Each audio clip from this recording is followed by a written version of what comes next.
তোমাদেরকে আমি আমাদের বাড়ির ছাদটা দেখাই।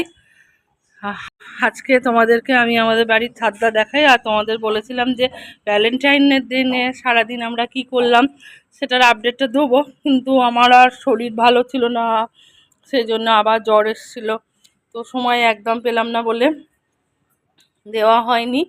তো আজকে ভাবছি বাকি ব্লগটা কমপ্লিট করব। তো এখন ছাদে এসেছি, এখন হালকা হালকা রোদ্দুর, বেশ ভালোই লাগছে। আর গাছগুলো হয়েছে তোমাদের একটু দেখাই, কিন্তু হলে কি হবে, গাছগুলোতে সাদা সাদা এক ধরনের পোকা হচ্ছে। হ্যাঁ, এখানেও স্থলপদ্মটার গায়ে প্রচুর হয়েছে, জবা গাছের গায়ে হয়েছে, কি করব বুঝতে পারছি না, স্প্রে করছি।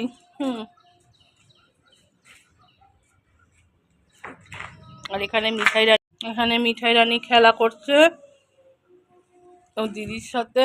আর আমি কালকে রাত্রে সব জামা কাপড় কেচে শুকোর দিয়ে গেছিলাম, এবার এগুলোকে বসে বসে ছাদে রোদ খাবো আর ভাঁজ করব। আর এই দেখো আমাদের এখান থেকে ডানকুনি স্টেশনটা পরিষ্কার দেখা যায়। ওটা হলো নতুন একটা প্ল্যাটফর্মের ওভারব্রিজ হচ্ছে, 1 নম্বর প্ল্যাটফর্মের ওপর দিয়ে এই ওভারব্রিজটা হচ্ছে এটা।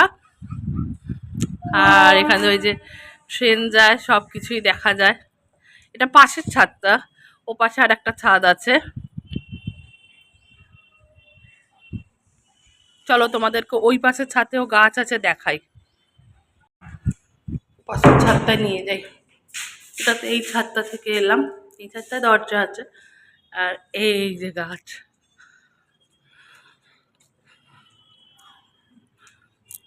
আমাদের নিচে যারা থাকে তাদের এই গাছগুলো, এগুলো। তারপর ওখানে একটা গাছ রাখা আছে, এখানে 2-4টে গাছ, এখানে গাছ কয়েকটা,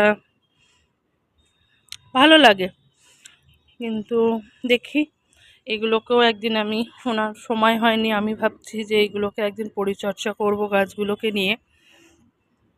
এই ঠান্ডা বলে আমার একটু প্রবলেম হয়, আমার মারাত্মক কোল্ড অ্যালার্জি আছে, আমি ঠান্ডায় কিছু কাজ করতে পারি না। ঠান্ডাটা এবার চলে গেছে, এবার ভাবছি এই গাছগুলোকে একটু ঠিকঠাক করে সাজাবো। আর ওই দেখো ডানকুনির ব্রিজ। আর ওই ছাদ থেকে যেমন দেখালাম, এটা হলো ডানকুনি স্টেশন। এই দেখো ওই ছাদে যেখানে আমি দাঁড়িয়ে তোমাদের ভিডিও দেখাচ্ছিলাম, সেই জায়গাটা এটা।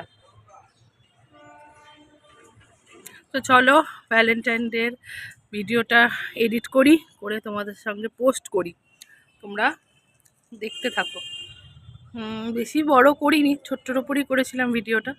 চলো দেখতে থাকো কি মিঠাই তার বয়ফ্রেন্ডকে পেলো কি না ভ্যালেন্টাইন ডেতে, আর আমার মেয়েকে ভ্যালেন্টাইন গিফটটা কে দিল সেটাও দেখার জন্য তোমরা ভিডিওটা ওয়াচ করো।